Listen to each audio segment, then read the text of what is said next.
The first step in your positioning is to develop that clear, concise core message that's going out to your target market. In other words, the people who are not in your target market will actually be repelled by it, so that you've got the ability to focus in both your message and your solution to the best people, to the best businesses that need who you are and what you do. Now let's just take a look at how to develop that core message.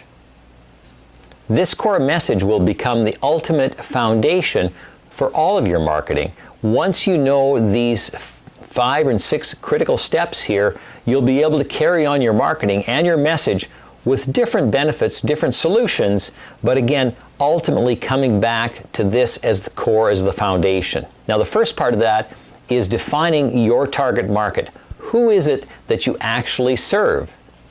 Now, in that particular target market, there's probably some criteria that need to be met. Now, some of it could be geographic. Maybe you only work in a certain 5 or 10 kilometer radius of your business.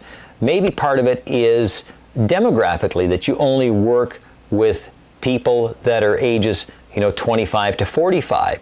Maybe those demographics are really about couples. We're not sure where you're at. Obviously, you know your target market. Obviously, you would know your target market very well. Now, on the same trend, you also want to include psychographics. In other words, what are some of those interests, the values, the hobbies, the components that make us unique, each one of us?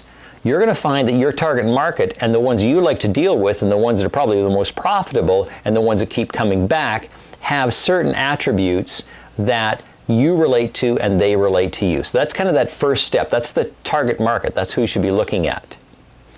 Now, the next part is, what is the pain or the problem or the challenge? What's this, I guess, negative reason why they're looking for a solution? There has to be a reason why they're looking a solution, either online, giving you a phone call, sending you an email.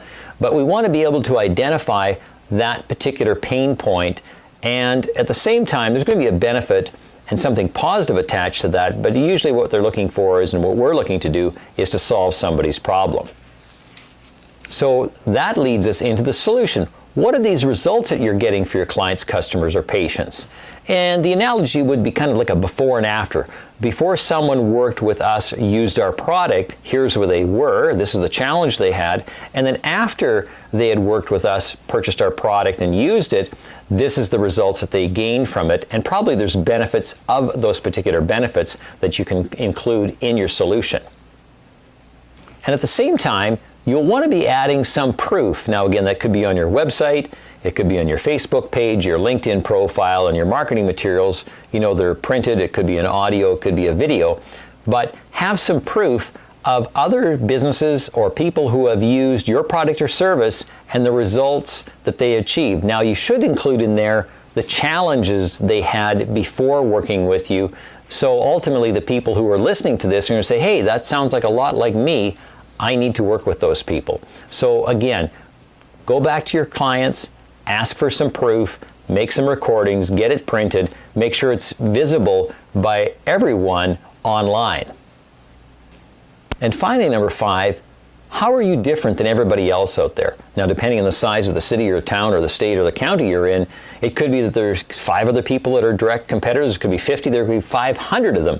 So in other words, how can you explain to somebody else how you are unique? What makes you different for this particular target market? Now, it takes a little bit of time to think this through, and we're going to be doing a complete different series on that, but to kind of package it up succinctly, it's like, what's the unique value I bring for this particular target market, and how is that solution different, better, more cost-effective, delivers more results at the end? There has to be something that's unique, whether that's 1, 2, or 3 different things that make you unique and different from the rest. Make sure you include that in your marketing message.